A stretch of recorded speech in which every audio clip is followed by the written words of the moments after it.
Hi friends, मैं विकास आपका मेरी क्लास में वेलकम करता हूं। आज हम ट्रेन योर ब्रेन सीरीज का नेक्स्ट वीडियो पढ़ेंगे, जिसमें हम सीखेंगे कि अनुपातों के मध्य संबंध किस प्रकार से स्थापित किया जाता है। हम यूनिटरी मेथड सीखेंगे, जो कि पटवारी के लिए एक बहुत इंपॉर्टेंट टॉपिक है।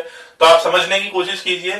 मैंने बोर्ड पे एक क्वेश्चन लिया है, ए अनुपात बी आपको दिया गया है, ए अनुपात डी आपको दिया है और सी अनुपात डी आपको दिया है। आपको ज्ञात करना है कि ए अनुपात बी अनुपात सी अनुपात डी का मान क्या होगा। तो आप समझने की कोशिश कीजिए यूनिटरी मेथड से इस क्वेश्चन को किस प्रकार किया जाएगा। सबसे पहले हम चेक करते हैं क्वेश्चन का फ्लो क्या है। क्वेश्चन का फ्लो समझने के लिए आप इस क्वेश्चन को किसी भी अनुपात से उठा सकते हैं। जैसे अगर मैं कहूं मैं यहां से स्टार्ट करना चाह रहा हूं क्वेश्चन को, तो आप देखिए ए से आप बी निकाल सकते हैं। यदि आपको ए पता है तो आप बी कैलकुलेट कर सकते हैं। अगर आपको ए पता है तो आप डी भी निकाल सकते हैं, ए से डी आपको मिल जाएगा। और यदि डी पता है तो इस वाले संबंध से आप यहां से डी की वैल्यू पता होने पर सी भी कैलकुलेट कर पाएंगे। तो अब आप समझिए क्वेश्चन किस प्रकार से होगा। अगर मैं लिखूं ए अनुपात बी अनुपात सी अनुपात डी, तो आप देखिए मैं क्वेश्चन को यहां से स्टार्ट कर रहा हूं कि मुझे ए से बी पे पहुंचना है। तो ए अनुपात बी मुझे दिया गया है, मैं सिंपली इसे लिख देता हूं।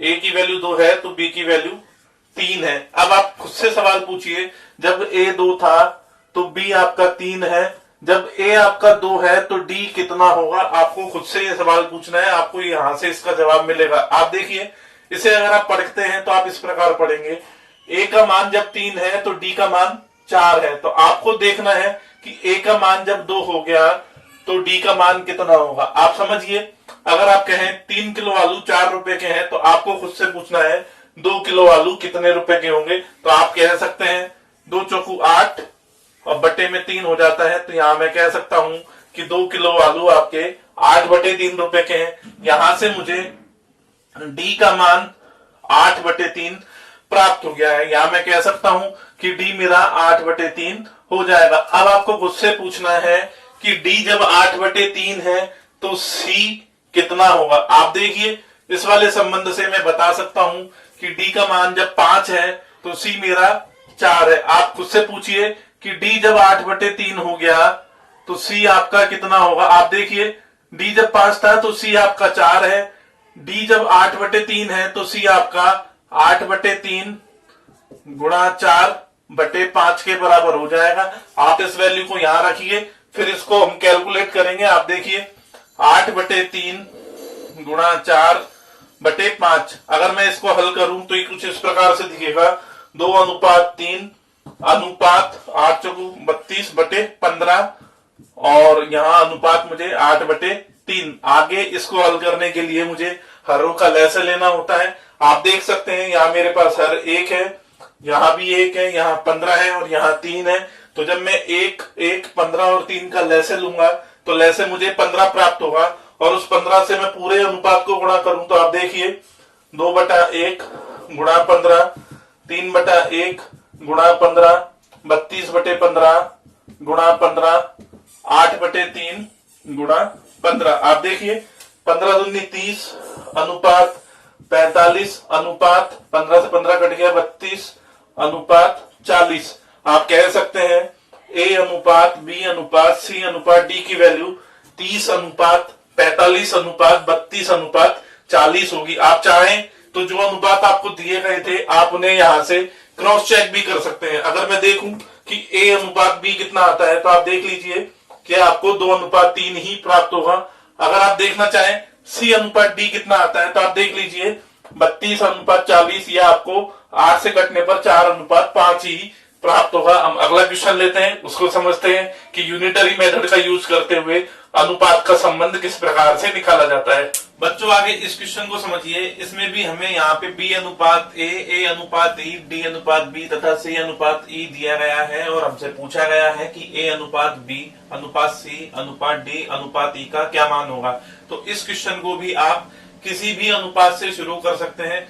आपको सबसे पहले चेक करना होता है जो भी अनुपात आप लेकर क्वेश्चन शुरू करना चाह रहे हो उसके अकॉर्डिंग क्वेश्चन का फ्लो क्या जा रहा है। आप देखिए क्वेश्चन का फ्लो समझने के लिए अगर मैं कहूं कि मैं इसे इस अनुपात से स्टार्ट करना चाहता हूं तो आप देखिए क्वेश्चन किस प्रकार से चलेगा।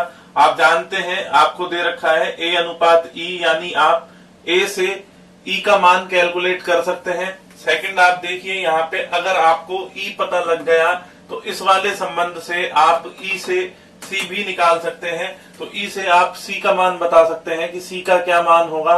आगे आप देखिए, अगर आपको A पता है तो A से आप B निकाल सकते हैं कि B का मान क्या होगा। तो मैं अगर कहूं आपसे, अगर मुझे A ज्ञात है तो A से मैं B का मान भी बता सकता हूं कि B कितना होगा। और जब मैं B पता कर चुका हूं तो इस वाले संबंध की सहायता से मैं बता सकता हूं कि मेरा D क्या होगा, यानी मैं B से D का मान यहाँ पे निकाल पाऊंगा। मैंने क्वेश्चन का फ्लो डिसाइड कर लिया है कि क्वेश्चन किस प्रकार से चलेगा।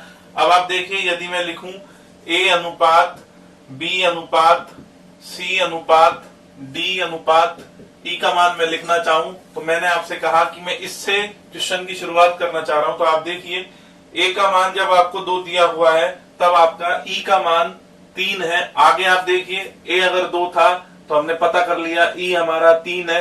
अब आपको खुद से पूछना है कि जब E आपका 3 है तो C कितना होगा। ये आप इसकी सहायता से निकाल सकते हैं। आप देखिए यहाँ पे, E जब 2 है तो C आपका 3 हुआ।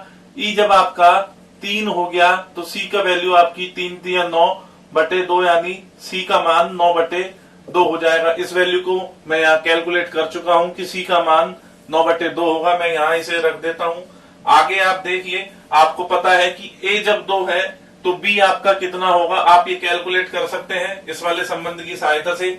A आपका जब 3 दे रखा है तो B का मान 2 है। आपको खुद से पूछना है कि A जब 2 हो गया तो B आपका किसके इक्वल होगा। तो मैं कह सकता हूं A जब मेरा 2 है तो B मेरा 2 दूनी 4 बटा 3 के इक्वल हो जाएगा। ये जो प्रोसेस मैं कर रहा हूं यहाँ पर, ये यूनिटरी मेथड है, एक एक नियम है। आप देख सकते हैं कि 3 का मान जब 2 है तो 1 का मान 2 बटे 3 हो जाएगा और 2 का मान 2 बटा 3 को 2 से गुणा करके आप 4 बटा 3 प्राप्त कर सकते हैं। अभी मैं आपको लास्ट में एक बार फिर से इन चीजों को बताऊंगा।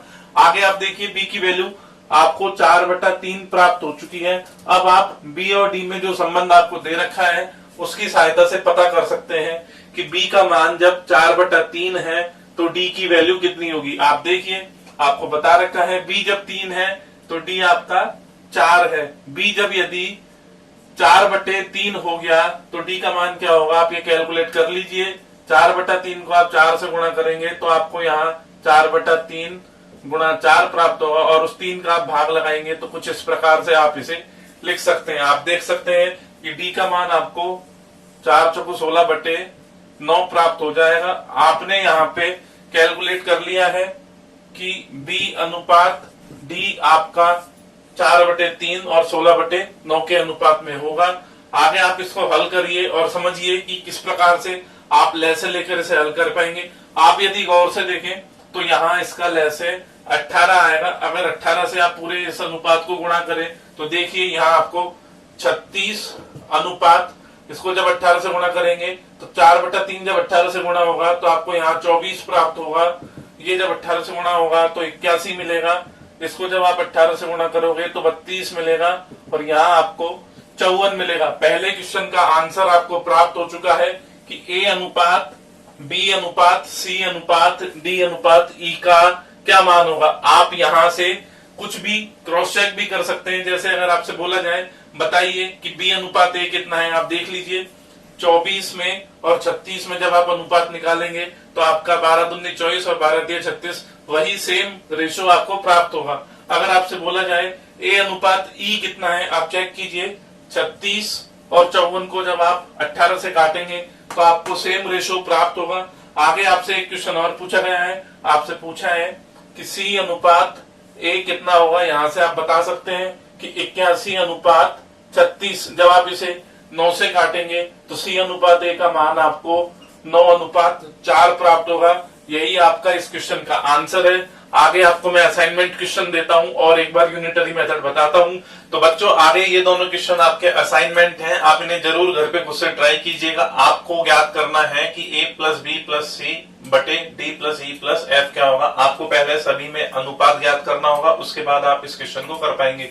इस क्वेश्चन में आपको सभी व्यक्तियों के प्राप्तांकों का योग ज्ञात करना है, आपको ये कंडीशन दी गई है। तो मैं आपको बता दूं, इन दोनों क्वेश्चंस को आप तभी कर पाएंगे जब आप समझ पाए हैं कि यूनिटरी मेथड में पहले हमें क्वेश्चन का फ्लो डिसाइड करना होता है। आप किसी भी एक अनुपात से क्वेश्चन को स्टार्ट कर सकते हैं। अगर आपने दोनों क्वेश्चन ढंग से समझे हैं तो आप इन दोनों क्वेश्चंस को कर पाएंगे। आगे आपको मैं एक बार फिर से यूनिटरी मेथड क्या होता है, एक एक नियम क्या होता है वो बता दूं।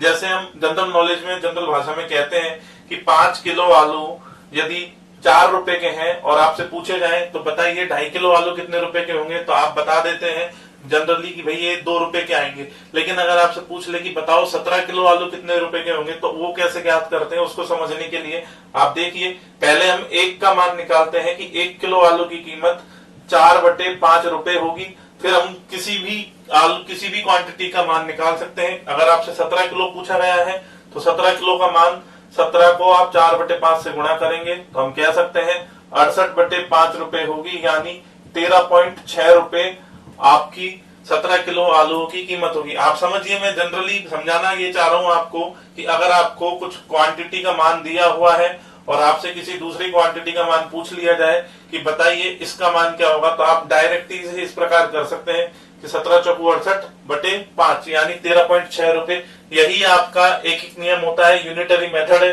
पटवारी में यह स्पेसिफिकली लिखा हुआ है कि यूनिटरी मेथड पे आपके क्वेश्चन बनते हैं। तो आप समझिए, इसका यूज आप परसेंटेज में, प्रॉफिट एंड लॉस में, आप इसे अनुपात में, बाकी कई सारी जगह आप इसके जनरल क्वेश्चन देखेंगे। चक्रवृद्धि ब्याज भी आपका इसी में कवर हो जाता है। तो आप समझिएगा यूनिटरी मेथड की इंपॉर्टेंस क्या है, उसे किस प्रकार से डील किया जाता है, आपको ये सब चीज बेसिक समझ में आना चाहिए। तो आप इन दोनों क्वेश्चंस को घर पे ट्राई करें। मैं उम्मीद करता हूं आपको आज की वीडियो समझ में आई होगी।